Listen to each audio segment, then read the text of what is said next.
Hi, I'm Shayna, and if you're new here, I'm reviewing Love Island USA Season 4, Episode 29.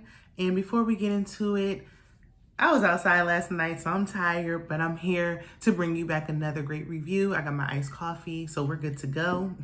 And if you can do me a favor, please subscribe, like, and comment on the video. It helps out a brand new YouTuber. I'm a very new and baby, small YouTuber, so I definitely need all of your support. Thank you in advance. But let's get right into it because this episode was really good. You're going to want to stay till the end. So we start with the recoupling. We know that that's how the last episode ended, with the cliffhanger. So we got right into it. There's no surprises with the first few couples. Timmy's with Zeta. Jesse's with Deb. Jeff is with Naja. He even learns a little bit of Spanish for her because we know he's sprung, whipped, whatever you want to call it. He's all in for her. So he's even learning a little Spanish for her. Isaiah's with Sydney, no shock there. Now, Joel gives a speech, and to me, it sounded like he was talking about Courtney because we've seen him talking to Courtney much more than Phoebe, but Joel picks Phoebe. Chad couples with Mackenzie. We knew that was an option, but I don't know. I thought once Phoebe went with Joel that he might just happen to go back to Courtney. But Courtney gets dumped from the island. I didn't see it coming. I really thought Phoebe was going to go. But these guys, they fall for the okie doke every time. She latches on to whoever to stay in the villa. And she's staying. So she made it yet another time. She made it through another night. Courtney gets dumped from the villa. And the ladies are more sad, especially Zeta. She's like breaking down, and everybody's more upset than Courtney actually is, which is funny to me. I feel like Courtney knew that her person wasn't in the villa, and so she had her time. She was there from the beginning, so she was there for a good bit of time, and now she got to leave, and she looked good walking out that door. So she'll easily find somebody with no trouble. So Joel tells Phoebe, there's really no pressure. Something happens, it happens. I think he knows that this isn't going anywhere. I mean, he just came so late in the game. He's a lot more mature than the rest of the cast, in my opinion. A lot of the cast are very young. They're in their early to mid 20s. He's getting closer to 30. So he's a little bit more mature. So I think he knows that there's no one really there for him. But to play the game, he's just going to remain in his couple with Phoebe. Chad tells Isaiah and Timmy that he kissed Phoebe or that he needed chapstick or whatever. And it was right before the recoupling. But Chad wants to still get to know Phoebe. Even though he's with Mackenzie, he wants to get to know them both. So don't count Phoebe out. He wants to be respectful to Mackenzie because he's sharing a bed with her. But he definitely wants to get to know Phoebe. He was actually going to pick Phoebe in a recoupling. That's what he was leaning towards, but Joel beat him to it. And I can see that after they had that, little makeout / chapstick session right before the recoupling.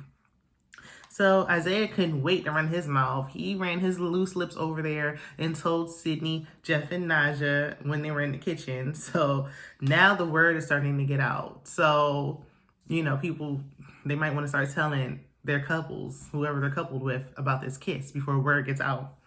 Which is what Chad does. He goes and immediately tells Mackenzie about the kiss just in case the word gets out because he told old loose lip over there that he kissed somebody. So he went and immediately told Mackenzie. She was glad that he was honest with her. She took it well. I'm not quite sure why she's even back in the villa. Honestly, she's not really bringing anything for me. But, she's back and this is what she's left with. Mackenzie tells the girls because Naja was telling Phoebe in the dressing room, hey, I think that she didn't really want to go in fully with Chad because of Courtney. Now that he's not here, basically the door is open. And Mackenzie's like, I am standing over here. I'm here. Did you forget that I'm here and I'm in a couple with him and I like him?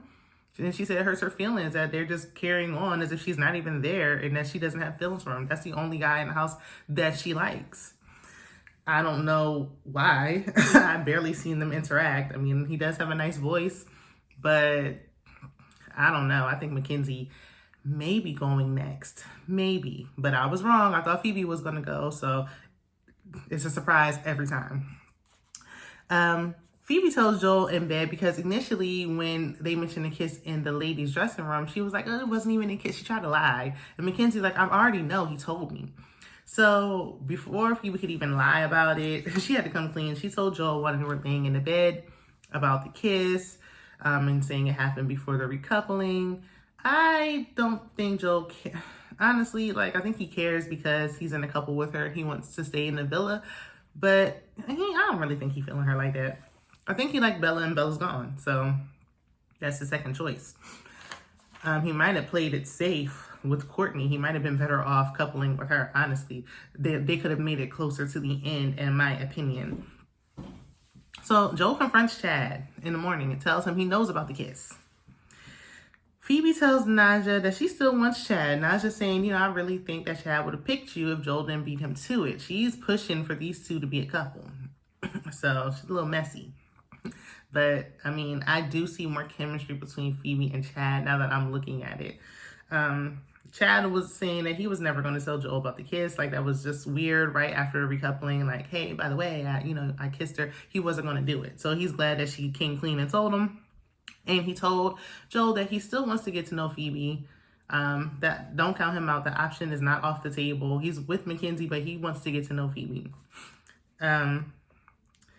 Phoebe is really saying that Joel is a little too mature for her, and I see that. So that's why she really still actually prefers Chad. And I wish Chad would have went first, honestly.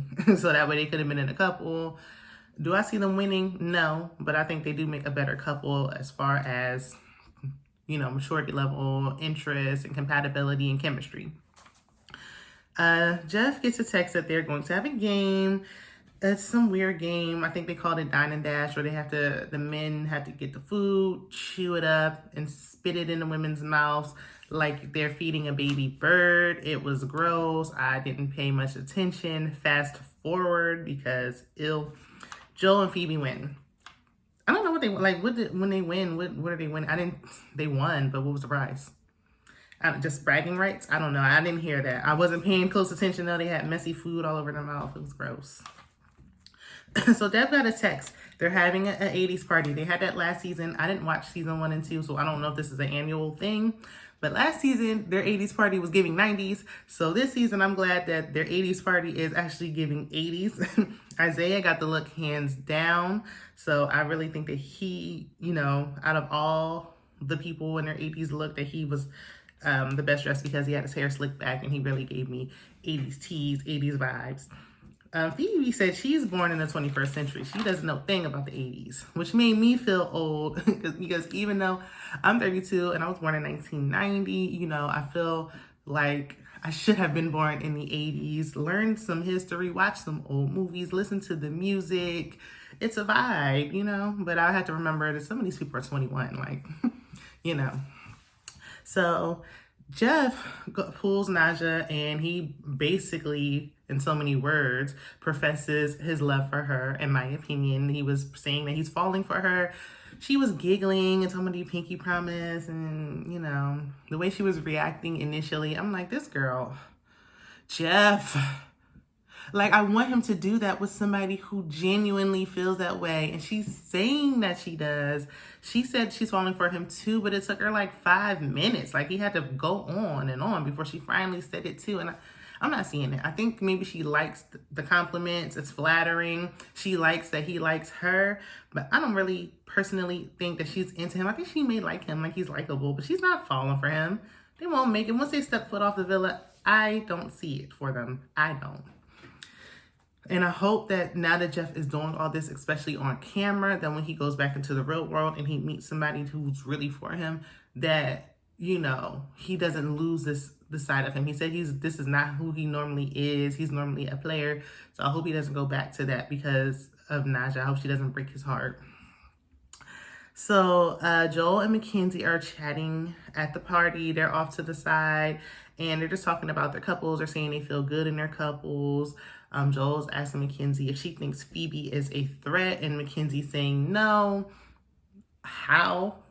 Don't you think that? I don't know if she was just saving face or if they really just feel comfortable, because I mean, I think everybody can see that there's something going on with those two. Phoebe keeps her word because she told someone earlier, one of the girls, that she, or maybe a couple of the girls, that she was going to pull Chad off to the side away from everybody. Like, she has to sneak and get him away. And that's what she did. She goes into the ladies' dressing room and he walks by and she pulls him in there for a hot, steamy, and seemingly lengthy, I don't know if it was editing, but it seemed like they were making out for quite a bit. So they're in there, they're, ending it. Right when they're about to get up and leave, Mackenzie ends her conversation and she goes in there, she walks in. Now, I don't know if this was a setup. The timing was just too perfect. Mackenzie walked right in and they just walked out. Like, they were like, oh, hey. And she was like, because she walked in and first she saw Phoebe. She was like, oh, hey, like, excuse me. And then she saw Chad behind the door and she was like, oh. She was taken aback. And they walked out. Chad didn't try to explain nothing. They didn't say, oh, it looks odd that we're the only two in here wiping off our lips. Nothing. They just was like, oh, well, hey, bye. And walked off and left Mackenzie. And the way she was just staring off, like in deep thought, you could see it all over her face. She was genuinely shocked. So I don't know. I'm not going to say, it was a setup completely. Maybe they told her to go in there for a reason because they knew what they were in there doing. But when she walked in and saw that, that's where the episode ends. So we have to find out on the next episode what Mackenzie feels about this. Is she going to confront him? Chad got some explaining to do. They just recoupled. So they're sleeping in a bed together and everything. We don't know when the next recoupling will be. So let's find out what happens on the next episode. How do you feel about this recoupling? How do you feel for Mackenzie? I actually feel pretty bad for her. She didn't get a fair chance. She didn't get a fair shot. Let me know if you're thinking what I'm thinking. Leave a comment, like the video, please. Thank you. Subscribe, because there will be more Love Island content coming your way.